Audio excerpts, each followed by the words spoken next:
Hey there, BookTube. Noah. Everyone who reads a must converse is the channel. Back for Sundays with Borges, with my boy Matthew from Bottling Books. How you doing, Matthew? Hello, everyone. I'm very well, thank you. How are you, Noah? Yeah, doing well. Nice to see you on this Sunday. Um, I love rereading Borges. Isn't it amazing? Um, this was something that I had read. Now I'm into like maybe 6 months ago, the first time that of reading the stories that I'm doing content on for the for the series here. And when I have an idea of what it's about, and then you reread it, and it's like things that you thought were prominent were just one-liners in there sometimes, things like that, and things that are prominent end up being kind of background, to the ideas that Borges is putting out there. So this is a very short uh, sketch called "The Parable of the Palace." I think I've seen it translated as "The Story of the Palace" as well, but I'm not sure about that. In my Dream Tigers edition, it's also "Parables of the Palace." So we thought it might be cool to read it first. It's only a page and a half, even or just a page and a quarter, and then we'll talk through it. So hope you enjoy this book too. You want to Sounds have at it, Matthew? Yep, I'll go ahead and read it. Cool. Okay, so the parable of the palace. That day, the Yellow Emperor showed his palace to the poet. Little by little, step by step, they left behind in long procession the first westward-facing terraces, which, like the jagged hemicycles of an almost unbounded amphitheatre, stepped down into a paradise, a garden whose metal mirrors and intertwined hedges of juniper were a prefiguration of the labyrinth. Cheerfully they lost themselves in it, at first as though condescending to a game, but then not without some uneasiness, because its straight alleys suffered from a very gentle but continuous curvature, so that secretly the avenues were circles. Around midnight, observation of the planets and the opportune sacrifice of a tortoise allowed them to escape the bonds of that region that seemed enchanted, though not to free themselves from that sense of being lost that accompanied them to the end. They wandered next through antechambers and courtyards and libraries, and then through a hexagonal room with a water clock, and one morning from a tower they made out a man of stone, whom later they lost sight of forever. In canoes hewn from sandalwood, they crossed many gleaming rivers, or perhaps a single river many times. The imperial entourage would pass, and people would fall to their knees and bow their heads to the ground. But one day the courtiers came to an island where one man did not do this, for he had never seen the celestial sun before, and the executioner had to decapitate him. The eyes of the emperor and poet looked with indifference on black tresses and black dances and golden masks. The real merged and mingled with the dreamed, or the real rather was one of the shapes the dream took. It seemed impossible that the earth should be anything but gardens, fountains, architectures, and forms of splendor. Every 100 steps a tower cut the air. To the eye their color was identical, but the first of them was yellow and the last was scarlet. That was how delicate the gradations were and how long the series. It was at the foot of the penultimate tower that the poet, who had appeared untouched by the spectacles which all the others had so greatly marvelled at, recited the brief composition that we link indissolubly to his name today, the words which, as the most elegant historians never cease repeating, garnered the poet immortality and death. The text has been lost. There are those who believe that it consisted of but a single line, others of a single word. What we do know, however incredible it may be, is that within the poem lay the entire enormous palace, whole and to the last detail, with every venerable porcelain it contained, and every scene on every porcelain, all the lights and shadows of its twilights, and every forlorn or happy moment of the glorious dynasties of mortals, gods, and dragons that lived within it through all its endless past. Everyone fell silent, then the emperor spoke. You have stolen my palace, he cried, and the executioner's iron scythe mowed down the poet's life. Others tell the story differently. The world cannot contain two things that are identical. No sooner, they say, had the poet uttered his poem than the palace disappeared, as though in a puff of smoke, wiped from the face of the earth by the final syllable. Such legends, of course, are simply literary fictions. The poet was the emperor's slave and died a slave. His composition fell into oblivion because it merited oblivion, and his descendants still seek, though they shall never find, the word for the universe. It's awesome. Very awesome. So I mean, I was, initially just there's just a flood of images and just compounding on each other, really. Um they're walking through this palace that seems to be completely infinite, unending. They're in courtyards, they're in all this splendor, they say, and then and it is a giant circle, but the curvature is so subtle that, I mean, how big are these concentric circles, right? And then they get out by looking at the stars, and also bringing in this kind of mythological or even archaic idea of, a sacrifice of a tortoise in order to break free of this enchanted place. But they're still in the palace, they're still in the greater, the whole of this palace, but then they're walking along tower after tower, just this huge landscape, and there's people. Then there's people, and there's like cities there, and there's, people partying, doing their thing, and it's just like, what is happening right now? Like, really, where are we at? What is Borges doing?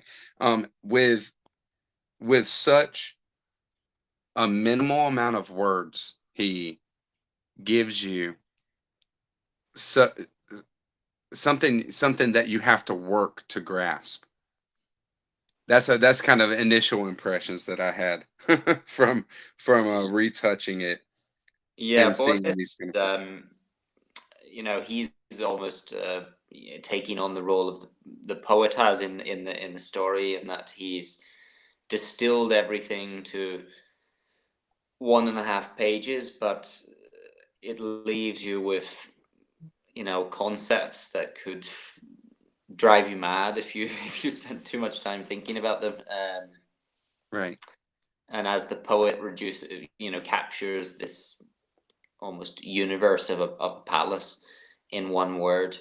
Um, that's kind of Borges's art, isn't it? He's capturing these huge themes in a picture too. It very much reminded me of Kafka. Kafka's parables, jackals, and the Great Wall of China, and those strange, very short stories that Kafka did, where it's just a little puzzle that maybe has no answer, but you just sort of come away from it, you know, Yeah, I you get know. that. I get that sense too. Obviously, there's uh, there's something to that as far as influence, or just seeing what he's done. Borges, it's just amazing to see how well he distills down what he wants, and that's just a hallmark of him, isn't it? That it's so well distilled that you can't help but fall in love with it when you hear these kind of things, especially like it was. it was the line of how the poet was looking at this palace, kind of nonchalant, and the emperor as well. They both have this kind of air about them. The real emerged had merged with and mingled with the dreamed, or the real rather was one of the shapes that the dream took. So there's this idea, very mystical idea, which is where Borges gets this kind of label sometimes as like a mystical kind of writer, because he's more than happy to say that all of this is a a dream more Hmm. than it is that all of this is real, because we're imparting meaning. It's all about your experience. It's all about your how you internalize things and how you're attributing value to things and things like that. And if you're doing that, well, you're not taking this solid cold look at what things are, and they are just within themselves what they are. They're not making their selfhood. You are, by your experience of them. So I love that kind of thing, but to do it with one line. I mean, this is not a mystical kind of parable. this is them going through a physical um, labyrinth type structure, and then there's that kind of thing where you see the ones that really understand it, the poet and the emperor, the owner and the one that is got the understanding of it. They both have this kind of way of looking at it that is mystical in a way, huh? Yeah, well, there's the emperor. Then there's that wonderful line where the emperor hears the poem and says, you've stolen my palace," um, which of course sort of sounds absurd on first reading. The idea of a poem, um, stealing reality. But then, of course, Mhm. the emperor, we are reading the emperor, and he is a creation on a page. He's made of words. Um, and yeah, Borges is getting into that kind of magical quality here of words as magic, and do words shape reality, or does reality shape words? Yeah. um because of course, our whole consciousness begins with words. Yeah. We Or can't or make just, sounds that we attribute meanings to. Well, vocal sounds that we're Matthew, what is that? Well, that's the sound my throat makes when I want to address you. It's great.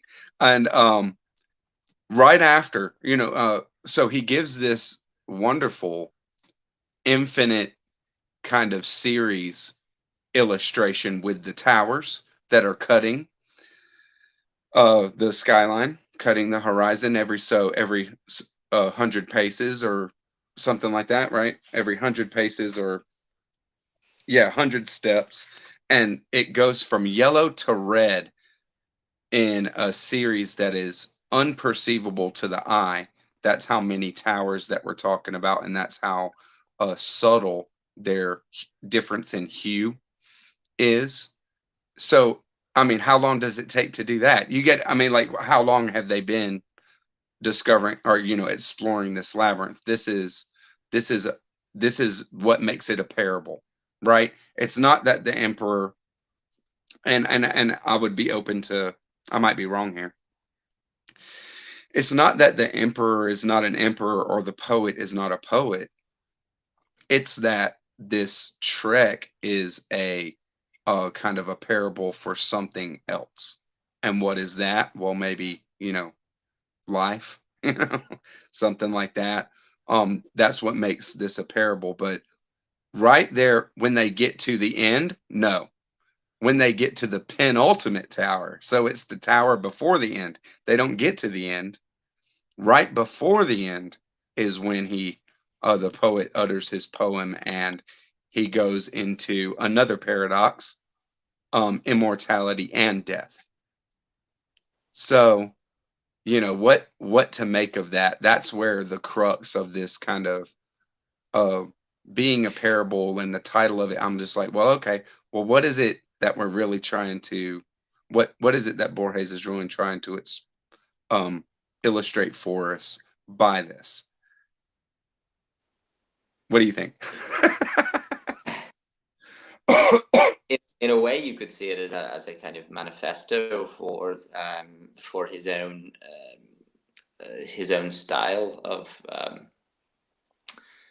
that the emperor is a slightly absurd figure because he's building this uh, you know never-ending palace, this city that just keeps multiplying, and the poet is able to reduce it all to something Right. that could be uttered And in a right.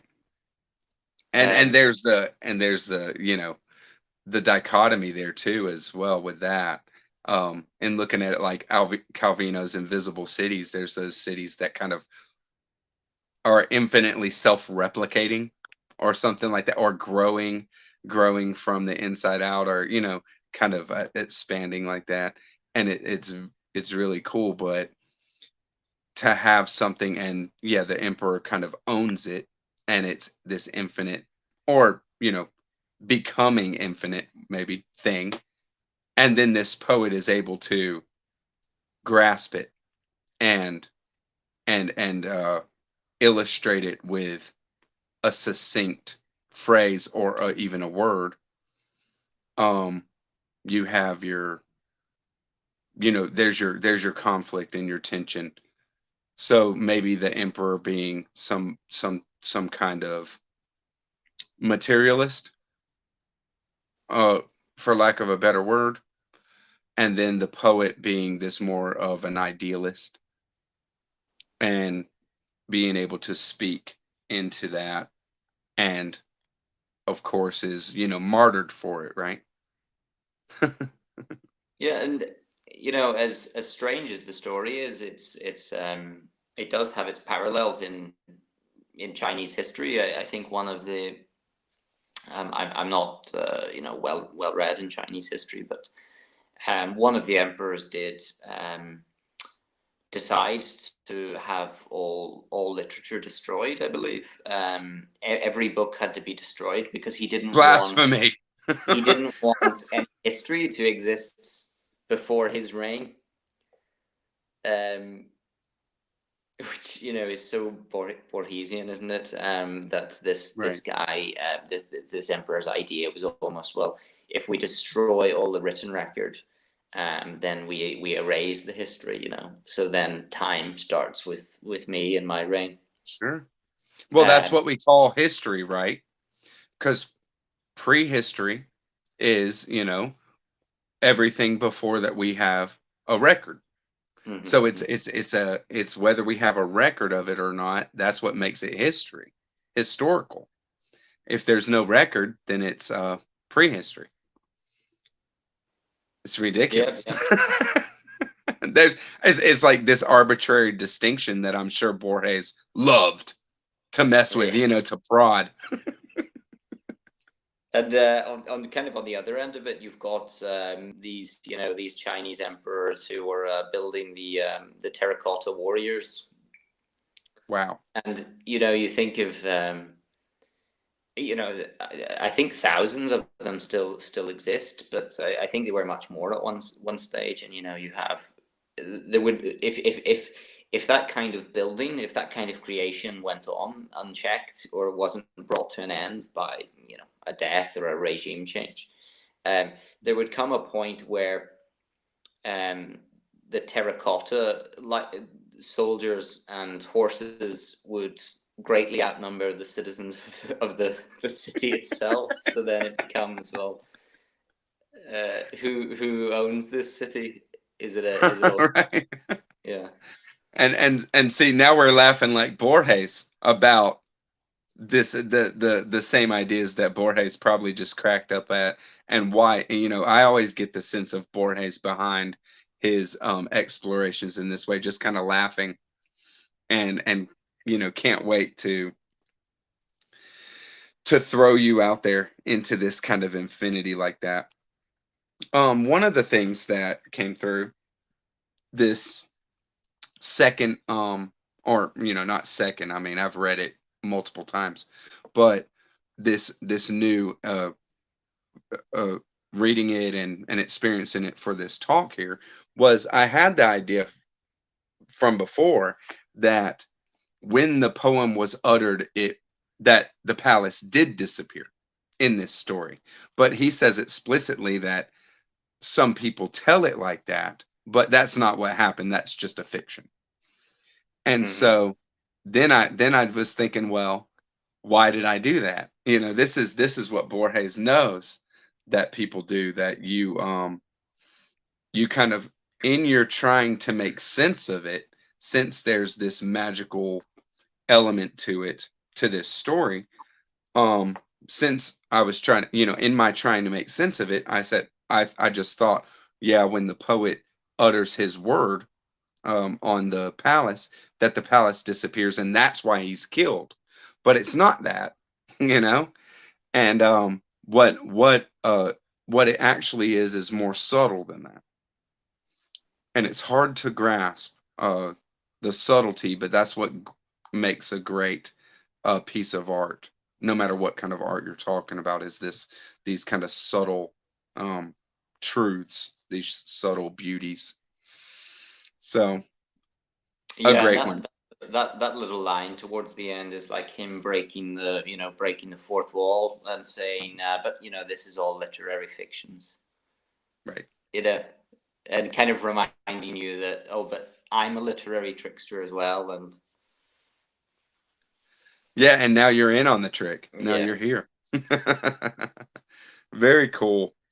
So, the parable of the palace. You got anything else you wanna jump in on about this story, or No, I mean just that last thing you said. I mean that's one of the most beautiful things about Borges, isn't it? That you do feel like you're in on the game yeah, in a way that you don't with a lot of other writers. You feel like that's you're for sure.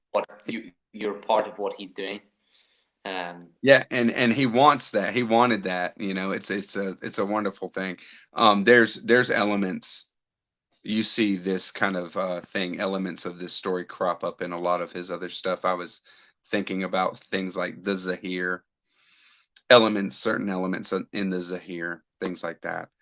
Where anywhere that he's talking about something infinite that's encapsulating in one thing, that one thing is a representative of the all, and it comes up over and over, none less than the Aleph, of course, right? yeah. So, So very cool. Thank you very much, Matthew. This was fun. thank you. Thank you for having me. And BookTube, happy Sundays with Borges. Catch you on the next one. Bye bye. Bye bye.